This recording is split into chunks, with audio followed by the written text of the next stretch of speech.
Hello, good morning बच्चों। आज हम लोगों के chapter chemical reaction and equation का 6th पीरियड है। 6th डे में हम लोग पढ़ रहे हैं। अभी एक पीरियड और लगेगा इस चैप्टर को कंप्लीट होने में। आज का टॉपिक भी वही कल वाला टॉपिक है, अभी कंप्लीट नहीं हुआ है। Types of reaction. कल हम लोगों ने 2 टाइप पढ़ा था, कॉम्बिनेशन रिएक्शन और डीकंपोजिशन रिएक्शन। डीकंपोजिशन रिएक्शन के भी 3 टाइप्स देखा था हम लोगों ने on the basis of type of energy used. उसमें thermal decomposition, electrolytic decomposition, photolytic decomposition या फोटो डीकंपोजिशन, ये बातें पढ़ी थी। एक चीज रिमाइंड करा देना चाहता हूं, जितने भी डीकंपोजिशन रिएक्शन हैं जो हम लोगों ने कल पढ़ी, सभी में हमको एनर्जी देना पड़ रही थी। इसका मतलब एनर्जी एब्जॉर्ब हो रही थी, एनर्जी यूज हो रही थी, इसलिए वो सभी एंडोथर्मिक रिएक्शन है। All decomposition reaction are endothermic reaction. Important एक बात यहां बता दूं, हम लोगों के बॉडी में 2 केमिकल प्रोसेस होती हैं। एक डाइजेशन में डीकंपोजिशन होता है, इसलिए डाइजेशन हमारा कैसा प्रोसेस है? एंडोथर्मिक।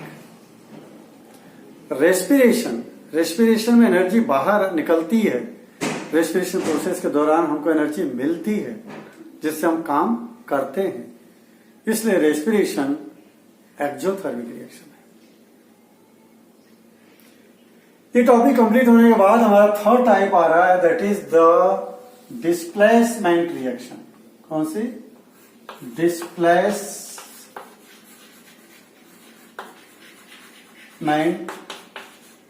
रिएक्शन।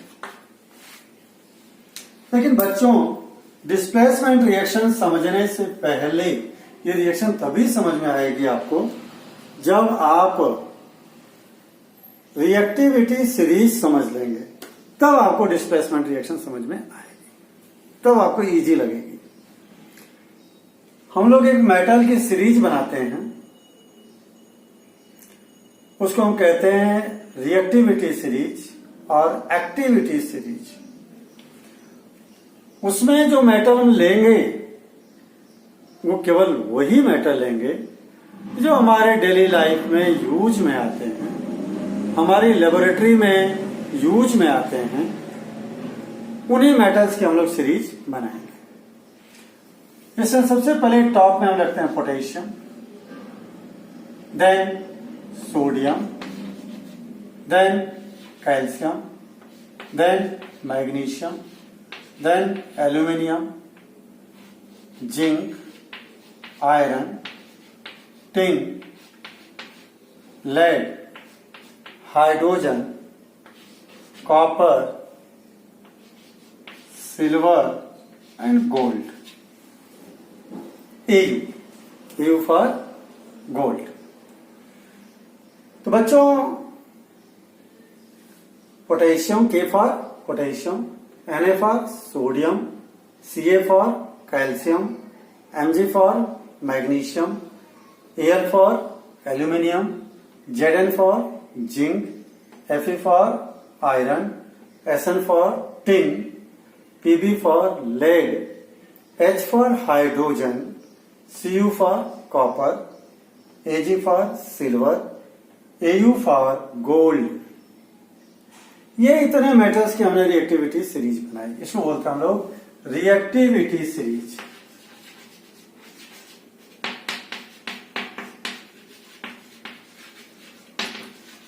और एक्टिविटी सीरीज।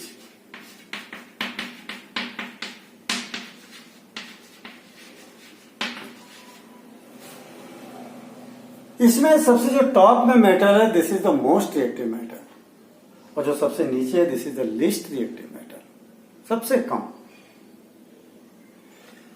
बच्चों सबसे मोस्ट रिएक्टिव मेटल कहने का मतलब पोटेशियम है। इसका यह तात्पर्य नहीं है कि धरती का सबसे मोस्ट रिएक्टिव मेटल, नहीं, ये हमारे जो नॉन मेटल है इनमें सबसे ज्यादा रिएक्टिव पोटेशियम। सबसे धरती पर सबसे ज्यादा मोस्ट रिएक्टिव मेटल है फ्रांसियम। क्या बताया नाम उसका? फ्रांसियम। वो मोस्ट रिएक्टिव मेटल है, लेकिन चूंकि वो हमारे लेबोरेटरी में यूज में नहीं आता है इसलिए हम उसकी चर्चा यहां नहीं कर रहे हैं। हमने उन्हीं मेटल्स को लिया है जो हमारे लेबोरेटरी में यूज में आते हैं। तो ऊपर वाले जो ये देख रहे हो ये हाईली रिएक्टिव है,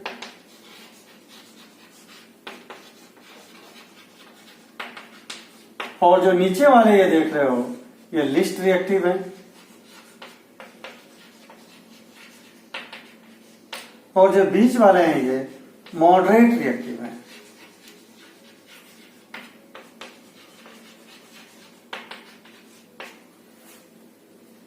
बच्चों इसमें दो बातें और क्वेश्चन पूछी जाती है, मेटल नॉन मेटल के चैप्टर में भी ये पढ़ना आपको, एसिड बेस साल्ट में भी ये सीरीज काम आएगी आपको।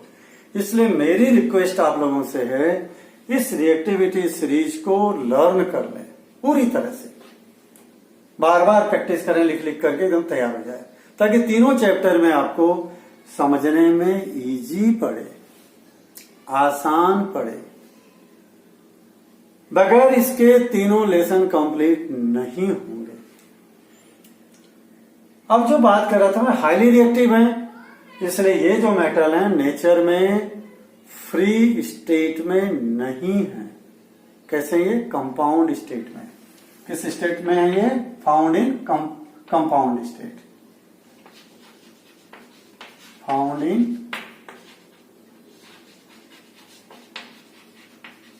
Compound state. ये भी कंपाउंड स्टेट में मिलेंगे, कंपाउंड स्टेट।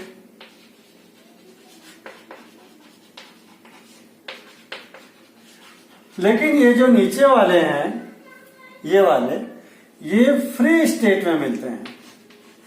मैं भी फाउंड इन कॉपर को तो फिर भी हम छोड़ सकते हैं, लेकिन ये जो नीचे के दोनों हैं ये फ्री स्टेट में मिलते हैं।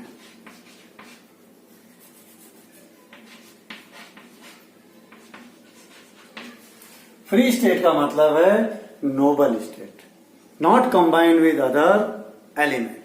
अकेला ऐसा कैसा ही मिट्टी में नेचर में मिलेंगे, यानी इसलिए इनको हम कहते हैं नोबल मेटल। क्या कहेंगे हम लोग? Nobel metal. अब देखो बात हम कर रहे थे, ये जो फ्री स्टेट में नहीं मिलेंगे, क्यों नहीं मिलेंगे? Because they are least reactive. और ये कंपाउंड स्टेट में मिलेंगे, क्यों मिलेंगे? Because they are highly reactive. और ये भी कंपाउंड स्टेट में मिलेंगे, क्यों मिलेंगे? Because they are moderate reactive. अब बच्चों मैंने हाइड्रोजन इसमें बीच में लिख दिया है, जबकि मेटल नहीं है। लेकिन मेटल के सीरीज में हाइड्रोजन लिखने का मतलब है मेरा, कभी कभी, sometimes, hydrogen also behaves like a metal. यह भी मेटल के जैसा काम करता है। कैसे? मेटल का काम है इलेक्ट्रॉन को लूज करके आयन बनाना। जैसे मान लीजिए सोडियम है Na, एक इलेक्ट्रॉन लूज करके Na+ बना देगा, नहीं से पढ़े थे। सेम वैसे ही हाइड्रोजन भी अपना एक इलेक्ट्रॉन लूज करके H+ आयन बना देता है। इसीलिए इसको हम मेटल की सीरीज में रखते हैं। Hydrogen is not a metal, but it is kept in the reactivity series of metal. Why? Because sometimes it also lost electron and form electropositive ion like the metal. That's why we put hydrogen in the reactivity series of the metal, activity series of the metal. बच्चों अब बात कर रहे हैं, मैंने इसको ये बनाया है यहाँ पे। आप सोच रहे होंगे कि सर को पढ़ाना था डिस्प्लेसमेंट रिएक्शन, सर लेके बैठ गए हैं एक्टिविटी सीरीज को, रिएक्टिविटी सीरीज को। ये समझ में अगर आपको आ गई हो तो ये इजीली समझ में आ जाएगी। अब इसकी डिफाइन भी सुन लो एक बार।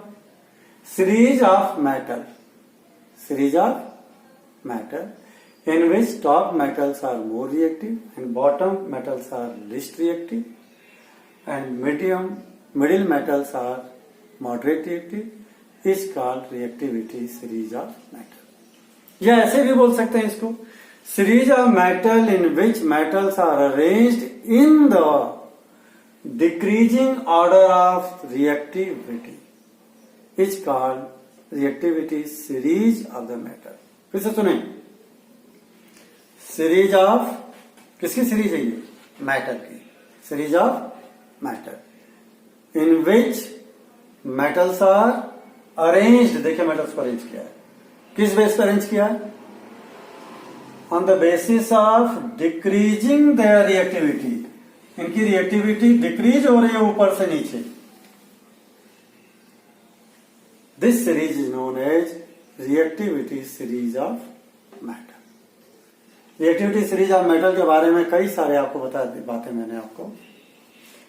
तो सीरीज को याद रखना, सीरीज की डिफाइन याद करना, ऊपर वाले मेटल कंपाउंड स्टेट में मिलते हैं, क्यों मिलते हैं, नीचे वाले मेटल फ्री स्टेट में मिलते हैं तो क्यों मिलते हैं, और नीचे वाले मेटल को हम नोबल मेटल कहते हैं क्योंकि ये लिस्ट रिएक्टिव है। इतनी बातें आपको दे। और हाइड्रोजन इस सीरीज में क्यों है वो भी ध्यान रखना, क्योंकि ये भी इलेक्ट्रॉन मेटल के जैसे लॉस करता है और इलेक्ट्रोपॉजिटिव आयन बनाता है, इसलिए इसको मेटल के सीरीज में रखा गया। अब देखिए मैं बात बता रहा हूं कि डिस्प्लेसमेंट रिएक्शन को समझने के लिए आपको रिएक्टिविटी सीरीज की बहुत जरूरत है। इसके बगैर आप डिस्प्लेसमेंट रिएक्शन नहीं समझ सकते। इसका मतलब यह है कि जो नीचे वाले मेटल हैं, इनके कंपाउंड में अगर हम लोग ऊपर वाले मेटल डाल देंगे, किसी भी कहीं से भी ले लो, ये इसके कंपाउंड ले लो, जैसे मान लो कॉपर सल्फेट है, CuSO4। Copper sulphate blue colour का होता है बच्चों, कॉपर सल्फेट ब्लू कलर का। अगर आपने इसमें जिंक डाला, क्या डाला? जिंक का मेटल। अब देखो दोनों में मोर रिएक्टिव कौन है, ये या ये? जिंक है। तो जिंक जब मोर रिएक्टिव है तो क्या करेगा? It will displace. क्या करेगा? डिस्प्लेस किसको? कॉपर को। उसको जगह से हटाएगा, बोलो चलो सीट खाली करो, मुझे बैठने दो। क्यों? क्योंकि ताकतवर ज्यादा है इसकी तुलना में, इसकी रिएक्टिविटी ज्यादा है इसकी तुलना में, इसलिए कॉपर बेचारा चुपचाप अपनी जगह छोड़ देगा और उसकी जगह पे कौन आ जाएगा? जिंक आ जाएगा और कॉपर अलग हो जाएगा। कॉपर अलग हो जाएगा। तो देखो बच्चों ध्यान दें, कॉपर रेड कलर का होता है, जनरली रेडिश कलर। जैसे जिंक मेटल डालोगे तो कॉपर अलग अलग होकर के उस मेटल के रॉड पे ही जमा होगा, या मेटल के ग्रेन्यूल पे भी जमा होगा, या टेस्ट ट्यूब के नीचे पेंदे में जमा होगा। और जो जिंक डाले हो, पहले तो चमकता है चांदी के जैसा, लेकिन रिएक्शन में डाल देने के बाद ये ब्राउन कलर का हो जाता है। कैसा हो जाएगा? ब्राउन कलर का। तो बच्चों अभी ये जो जिंक सल्फेट बना है कलरलेस है, कलरलेस। ये हो गई डिस्प्लेसमेंट रिएक्शन। ब्लू कलर कैसा हो गया? कलरलेस। अब इसकी डिफाइन कैसे बोलेंगे? A reaction in which more reactive metal displace less reactive metal to form a new compound, is called displacement reaction. Is called displacement reaction. तो बच्चों सिंपल से फिर से सुन लें, ऐसी रिएक्शन जिसमें मोर reactive metal less reactive metal को उसके कंपाउंड से, उसके साल्ट से डिस्प्लेस कर दे और नया कंपाउंड बना दे, उसको हम कहेंगे, नया साल्ट बना दे, उस रिएक्शन को हम कहेंगे डिस्प्लेसमेंट रिएक्शन। यहीं पे एक एग्जांपल और देखते हैं हम लोग।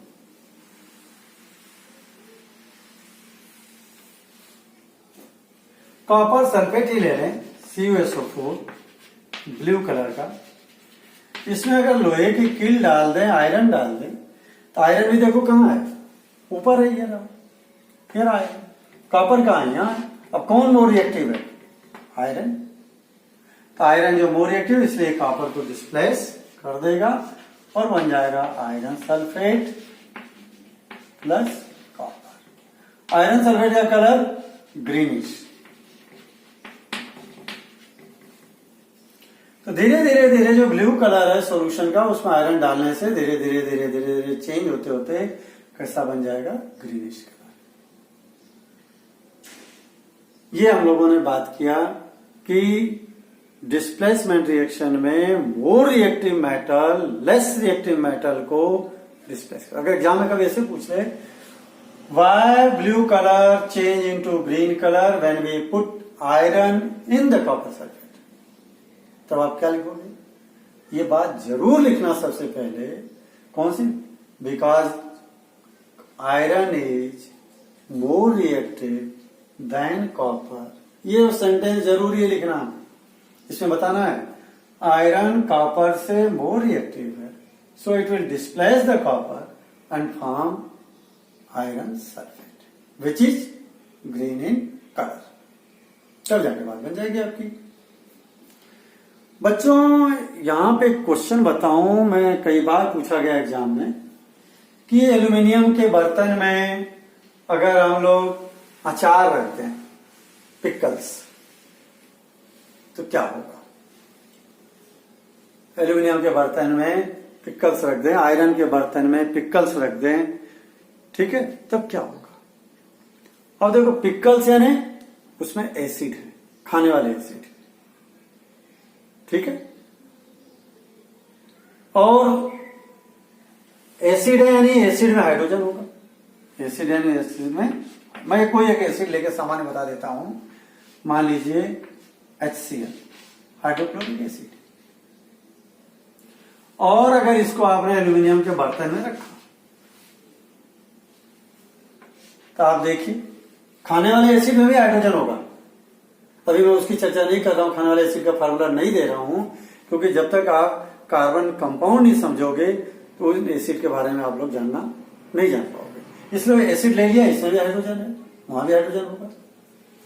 जैसे ही आप एल्यूमिनियम को रखोगे या एसिड को एल्यूमिनियम के बर्तन में रखोगे, यानी अचार को एल्यूमिनियम के बर्तन में रखोगे, तो बर्तन में से, अब देखो aluminium is more reactive then hydrogen.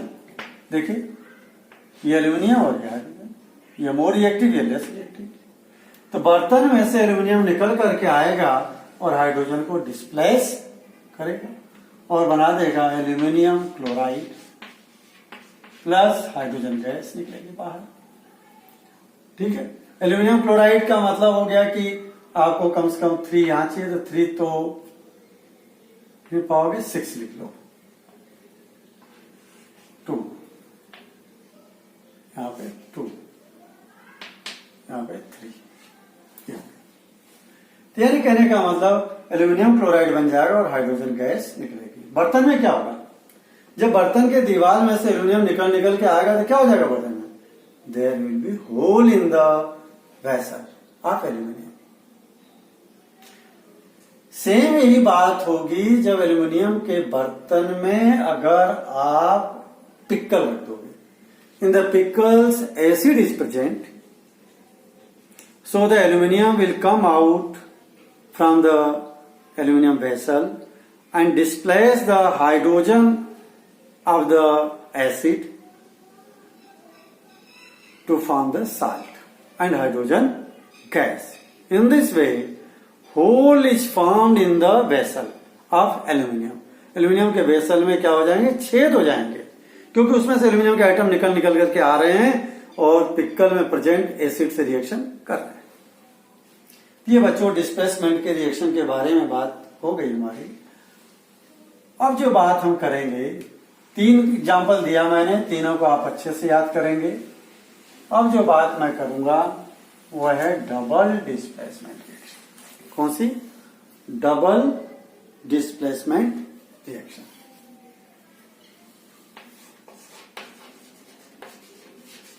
Double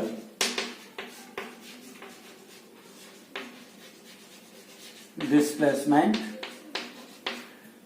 double से मतलब नाम ही पता चल गया, 2 लोग। यहां 2 मेटल डिस्प्लेस होंगे, वहां एक ही डिस्प्लेस हो रहा था, यहां 2 लोग होंगे। जैसे एग्जांपल देखो, एक एग्जांपल आपने देख रखा ऑलरेडी, पहले समझ रखे हो आप लोग। कौन सा? जिसमें पहला प्रेसिपिटेट बन रहा था, येलो प्रेसिपिटेट। याद है आपको? क्या क्या ले रहे थे उसमें? Solution of lead nitrate PbNO3 whole twice, और क्या ले रहे थे? पोटेशियम आयोडाइड Ki, और बन रहा था हमारा potassium nitrate KNO3 plus PbI2 lead iodide. ये है प्रेसिपिटेट। कैसे कलर का? देखो ये बार बार कई जगह एग्जांपल में काम आ जा रहा है, और IMP भी है। इसके ऊपर बेस्ड एग्जाम में क्वेश्चन आते ही आते हैं, इसलिए इसकी बार बार प्रैक्टिस करो। बच्चों, आपने 9th क्लास में कंपाउंड बनाना सीखा था।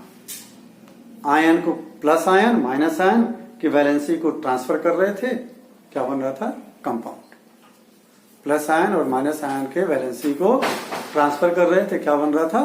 कंपाउंड। देखिए यहां पर भी इन कंपाउंड में आयन है। लेड पे प्लस चार्ज, नाइट्रेट पे माइनस चार्ज, फिर पोटेशियम पे प्लस चार्ज, आयोडीन पे माइनस चार्ज। यहां पर भी यहां plus charge, minus charge, plus charge, minus charge, सब पे आयन है। तो होता क्या है? देखो, potassium is more reactive than lead. Potassium is more reactive than lead. तो potassium will displace the lead. Potassium क्या करेगा? लेड को डिस्प्लेस करेगा, और लेड आकर के जगह ले लेगा किसकी? पोटेशियम की। तो 2 लोग डिस्प्लेस हो गए अपनी जगह से। कौन कौन? लेड भी डिस्प्लेस हुआ और पोटेशियम भी।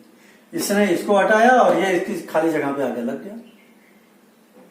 ठीक है, यानी ये कहां आ गया? इसकी जगह आ गया। तो 2 लोगों डिस्प्लेस हुए, इसलिए नाम रखा गया डबल डिस्प्लेसमेंट रिएक्शन। इसके डिफाइन कैसे लिखेंगे आप? सिंपल डिफाइन लिखनी हो तो एक लाइन की लिख लें। The reaction in which exchange हो रहा है किस चीज का? आयंस का। ये प्लस यहां आ रहा है और ये वाला प्लस यहां आ रहा है, टू फॉर्म 2 न्यू कंपाउंड, जिसमें 2 नए कंपाउंड बनते हैं, इज कॉल्ड। लिख लो इसको, मैं लिख देता हूं। Reaction in which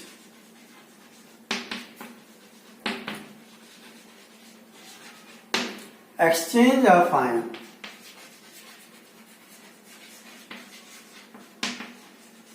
ions take place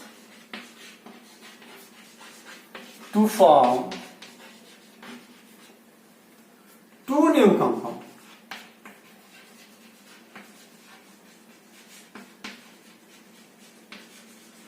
दो नए कंपाउंड बनते हैं, किसकी वजह से बनते हैं? आयन के एक्सचेंज होने की वजह से। ऐसे रिएक्शन जिसमें आयन एक्सचेंज हो उनको हम बोलेंगे डबल डिस्प्लेसमेंट रिएक्शन। ये एग्जांपल ऑलरेडी प्रैक्टिकल भी देख रखा आपने, फर्स्ट डे आपको प्रैक्टिकल दिखाया गया था इसका। और एक एग्जांपल और देता हूं मैं,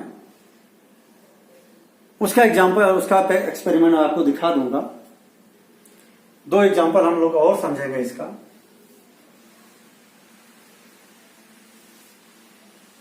डबल डिस्प्लेसमेंट के दोनों एग्जांपल जो दे रहा हूं प्रिसिपिटेशन रिएक्शन में, दोनों में प्रिसिपिटेट बनते हैं। एक तो ये देख लिया आपने। दूसरा अगर हम लोग लें, मेरे पास में जो केमिकल है वो है बेरियम क्लोराइड, BaCl2। कौन सा केमिकल है? Barium chloride, BaCl2। और दूसरा केमिकल एक है मेरे पास में सोडियम सल्फेट, Na2SO4। Na2SO4। अब इन दोनों में मोर रिएक्टिव कौन होगा? ये इसको डिस्प्लेस करेगा और ये इसको डिस्प्लेस करेगा, तो क्या बनेगा? BaSO4 plus NaCl, sodium chloride. ये जो BaSO4 है व्हाइट प्रेसिपिटेट है, व्हाइट प्रेसिपिटेट। ये भी लिख सकता हूं, इसके पास में तीर का निशान भी नीचे लगा सकता हूं, इससे पता चला है प्रेसिपिटेट है। यहां पर भी क्या हो रहा है? Exchange of ions. ये प्लस चार्ज, ये भी प्लस चार्ज, ये माइनस चार्ज, ये माइनस चार्ज, ये वाला चार्ज यहां आ रहा है, ये वाला चार्ज यहां आ रहा है, आयन का एक्सचेंज हो रहा है। इसके एक्सपेरिमेंट को आप देख सकते हो, थोड़ा सा देखें, हम लोग इसको देखते हैं। एक टेस्ट ट्यूब में अगर अपन थोड़ा सा सॉल्यूशन बना लेते हैं,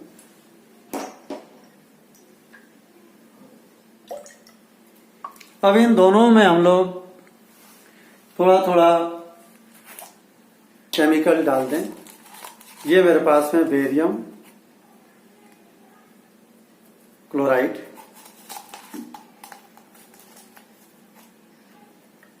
ये बेरियम क्लोराइड, इसका सॉल्यूशन ये बन गया है। और दूसरे में हम लोग लेते हैं sodium sulphate. Sodium sulphate white colour का है, वही शक्कर के जैसा। इसका थोड़ा सा लेते हैं,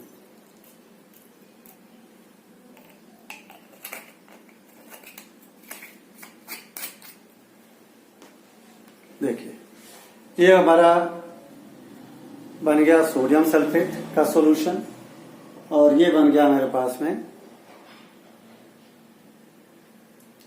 बेरियम क्लोराइड। दोनों ट्रांसपेरेंट सॉल्यूशन देख लीजिए। अब दोनों को हम लोग मिलाते हैं एक दूसरे में, ये देखिए व्हाइट मिल्क के जैसा आ गया। और मालूम व्हाइट मिल्क किसकी वजह से है? ये जो पार्ट देख रहे हैं बेरियम सल्फेट, इसके पार्टिकल इसमें हैं जो सॉलिड है, इनसॉल्युबल है, थोड़ी देर में धीरे धीरे नीचे बैठ जाएंगे। तो ये रिएक्शन कैसी हो गई? डबल डिस्प्लेसमेंट रिएक्शन के एग्जांपल हो गया। ये जितने क्वेश्चन आ रहे हैं इनको याद करना, आपको बार बार लिखना है। और अब इसके बाद में बच्चों एक एग्जांपल और बताऊंगा, बड़ी इंपॉर्टेंट है। देखिए NaOH base plus HCl acid, ये क्या होगा? यहां sodium is more reactive then hydrogen. ये भी आयन है, ये भी आयन है, ये भी आयन, ये भी आयन। ये दोनों आयन एक्सचेंज हो जाएंगे। सोडियम आ जाएगा H की जगह और H चला जाएगा सोडियम की जगह, तो बन जाएगा NaCl प्लस ये H यहां जगह HOH, HOH, HOH का मतलब 2 बार H हो गया, यानी H2O, साल्ट बन गया। ये एसिड और ये बेस।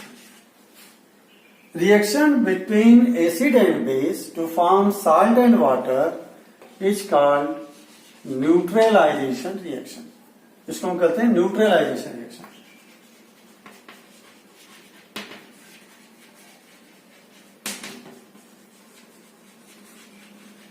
न्यूट्रलाइजेशन रिएक्शन किसके किसके बीच में हो रही है? बेस और एसिड के बीच में।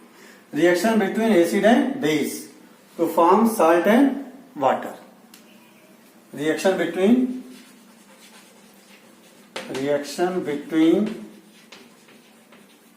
एसिड एंड बेस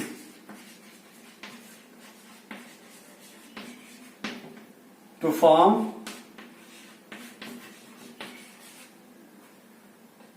salt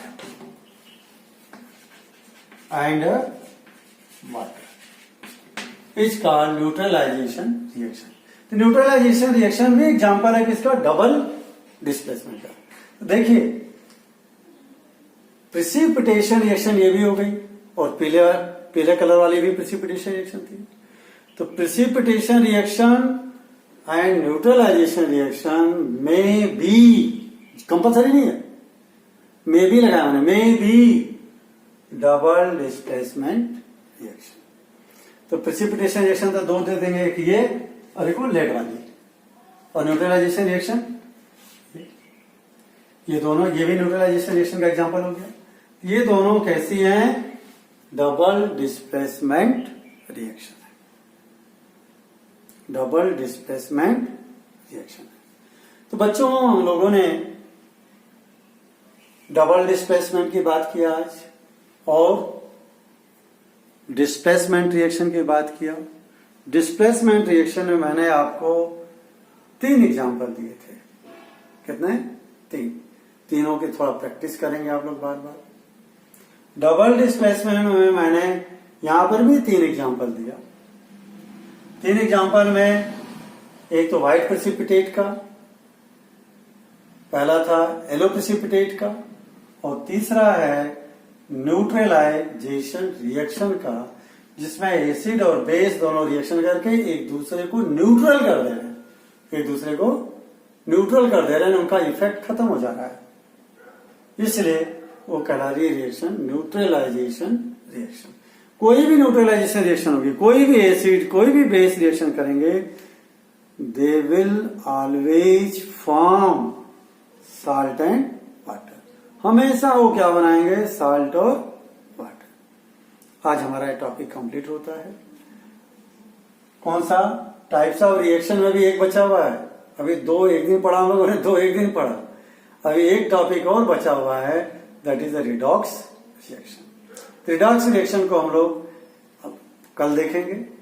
उसके साथ में एक टॉपिक रेंसिडिटी और कोरोजन का है, उसको भी कंप्लीट कर लेंगे। कोशिश करेंगे कि कल हमारा चैप्टर कंप्लीट हो जाए। और इन टॉपिक के बाद में मैं आपको थोड़े क्वेश्चंस भी दूंगा, तब आप उनको सॉल्व भी करेंगे। ओके बच्चों, thank you, wish you all the best, good day.